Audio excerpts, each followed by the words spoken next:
யூடியூப்பில் உங்களோட எல்லா இதுவுமே நான் பார்ப்பேன். எந்த சுச்சுவேஷன்லேயுமே அந்த சிரித்த முகம், அப்புறம் கான்ஃபிடெண்ட்டாக வந்து எவ்வளோ பிரச்சனைகளை நீங்கள் வந்து கடந்து வந்திருக்கீங்க. ஸோ உங்களை எனக்கு ரொம்ப பிடிக்கும். உங்கள் கையால் இந்த அவார்டு வாங்கினதில் ரொம்ப சந்தோஷம். அந்த சிரிப்பும் அந்த பாசிட்டிவிட்டி மட்டும் போகும்போது கொஞ்சம் சொல்லிட்டு போனீங்கன்னா நல்லாயிருக்கும். ரொம்ப ரொம்ப சந்தோஷம், வாழ்த்துக்கள்மா. இல்லை, எல்லாமே வந்து எப்போவுமே ஒரு சிலை வந்து வெறும் கருங்கல்லாக தான் வரும். அதை செதுக்க செதுக்க தான் அது ஒரு அழகான சிற்பமாக ஆகும்.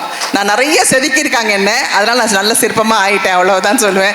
உண்மையிலே வந்து இப்போ எதை பற்றியும் கவலைப்படுறதில்லை. Self love is the best லவ்ன்ற மாதிரி ஐ லவ் மை செல்ஃப். என் பின்னாடி என்னுடைய கருமாரி என்னை வந்து வழி நடத்துகிறா. உங்களை எல்லாம் பார்க்க கண்குளிர பார்க்குறதுக்கு அவள் தான் என் முன்னாடி நிற்கிறா. ஸோ இந்த மாதிரி நம்ம கூட ஒரு ஜீவன் இருக்குது, யாருமே இல்லாத ஒரு ஜீவன் நம்மளை வழி நடத்த நீங்கள் நினச்சாலே ஹாப்பியாக இருப்போம். தேங்க்யூ. தேங்க்யூ. ஓகே.